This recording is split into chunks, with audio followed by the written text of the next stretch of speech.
माखासे फुटकारिनि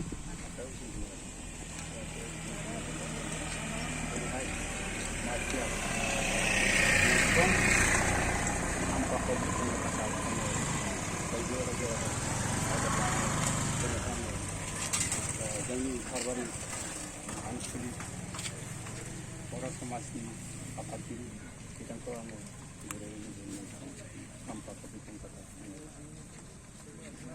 बिथां होबाय बिथाङा बे मुंख्लं खाम्फाखौ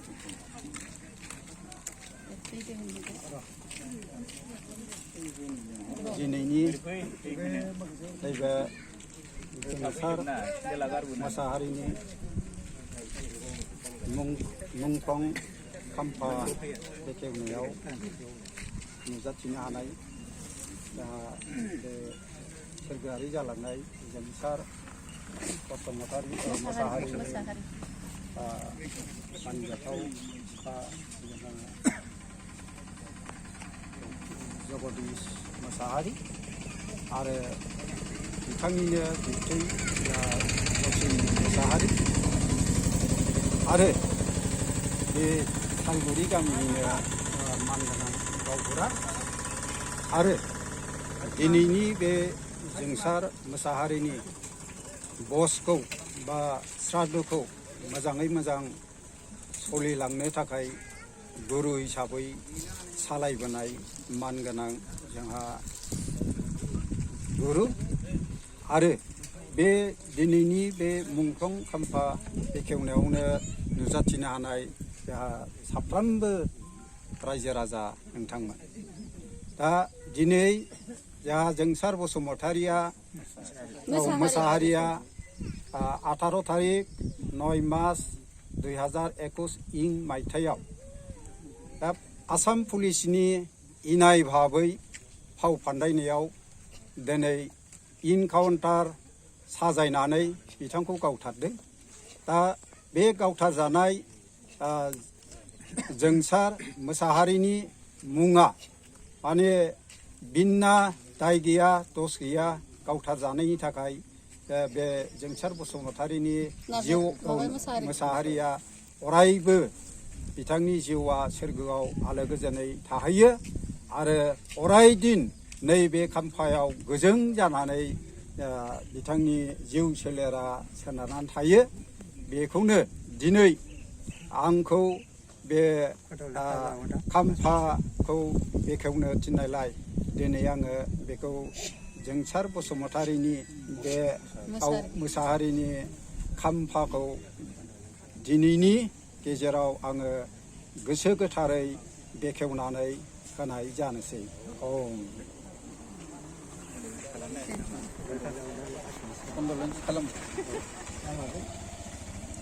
दे होमबासो बे माबायाव माबाना आराधना खालामनो नांसौ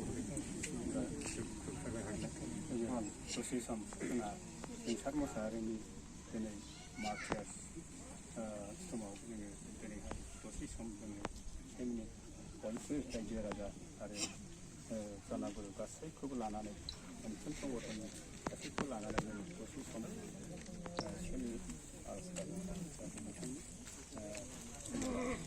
गोजौआव आलो गोजोन थाहोनो हायो बिनि थाखाय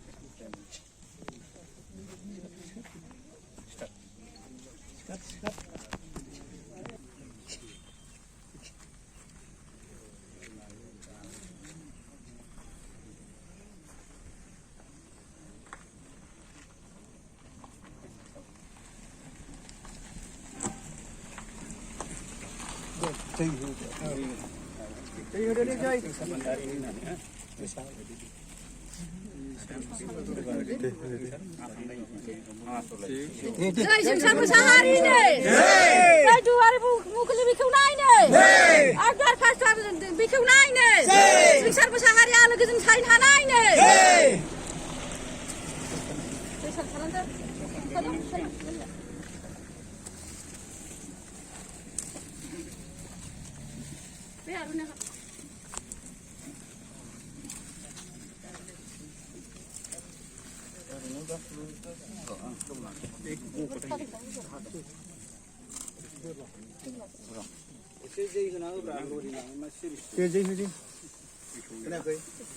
Jai Sungsar Musahari ne, Jai बर' Hari ne, सोरगोआव आलो गोजोन जायगा मोनहैनाय ne.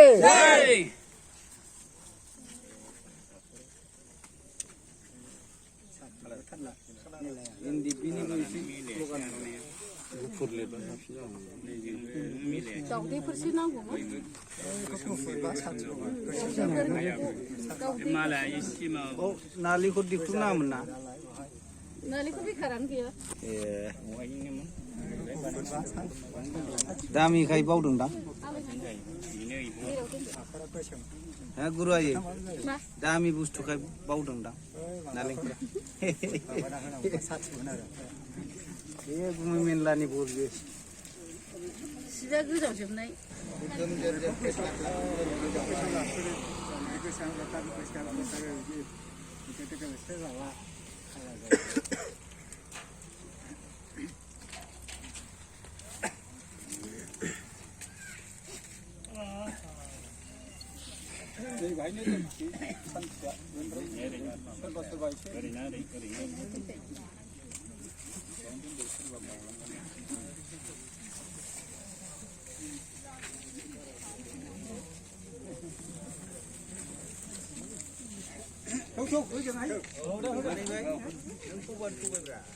हाय गावग्रा जाग्रोनानै गामिनि गावग्रा जाग्रोनानै आं सोंगोन आरोखि खालाम बेखेवबाय आं सोंनोसै बेवहाय सोरखौबा पार्टिनि मानसिफोर लामा इनभाइट खालामना खालामाखैमोन बुंबानो जाबाय गावसिनि आफादनिफ्राय बिदि बुङो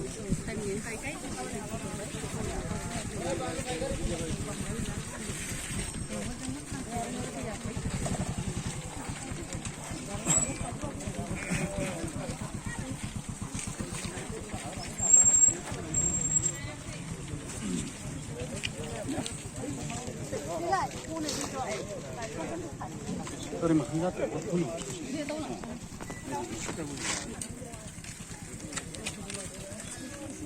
खोमसि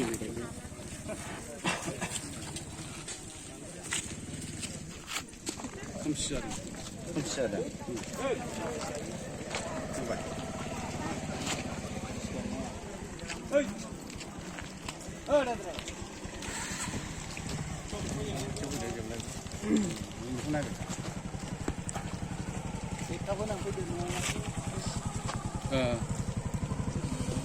बे समाव दिनैहाय रुंसारि जोंसार मोसाहारिनि थाखाय सारादु खुंनाय जादों आरो अन्थाइ खाम्फाखौबो बेखेवनाय जाबाय दा अन्थाइ खाम्फाखौ बेखेवनो थाखाय अबेबा दोलोनिफ्राय अबेबा आफादनिफ्राय हांख्रायनाय जादोंना जायाखैमोन हांख्रायनाय जादोंमोन गावसिनि SNDP-निफ्राय हांख्राय हरदोंमोन जों दा बिसोर सौफैनाय जायाखिसै दिनै मा खालामनो जोंहाबो रायजो राजा खामानि मावनांगौ दामानि मावनांगौ लेट जागोन होननानै जोंनि रायजो सालगुरि रायजोनि गावब्रा जों बेखौनो बेखेवहोनाय जाबाय आरो।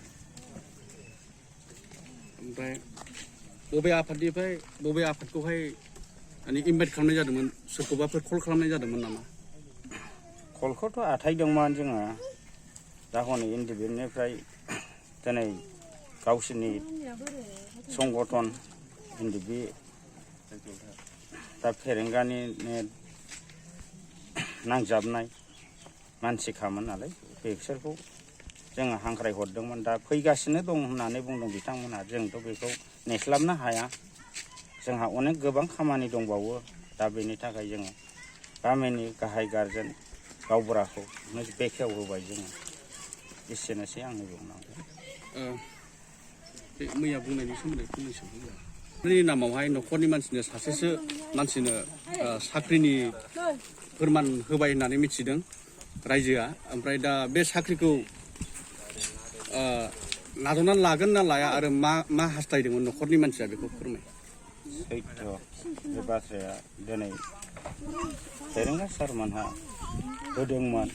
दा जोङो जोंनि माबायाव गोसोआव साननानै साख्रिखौ पारमानेन्ट नङै होननानै बयबो बुंबाय आरो जोंबो थांनानै निजे फुटआव नुबोबाय साख्रियानो माबा नङा, क्लियार नङा।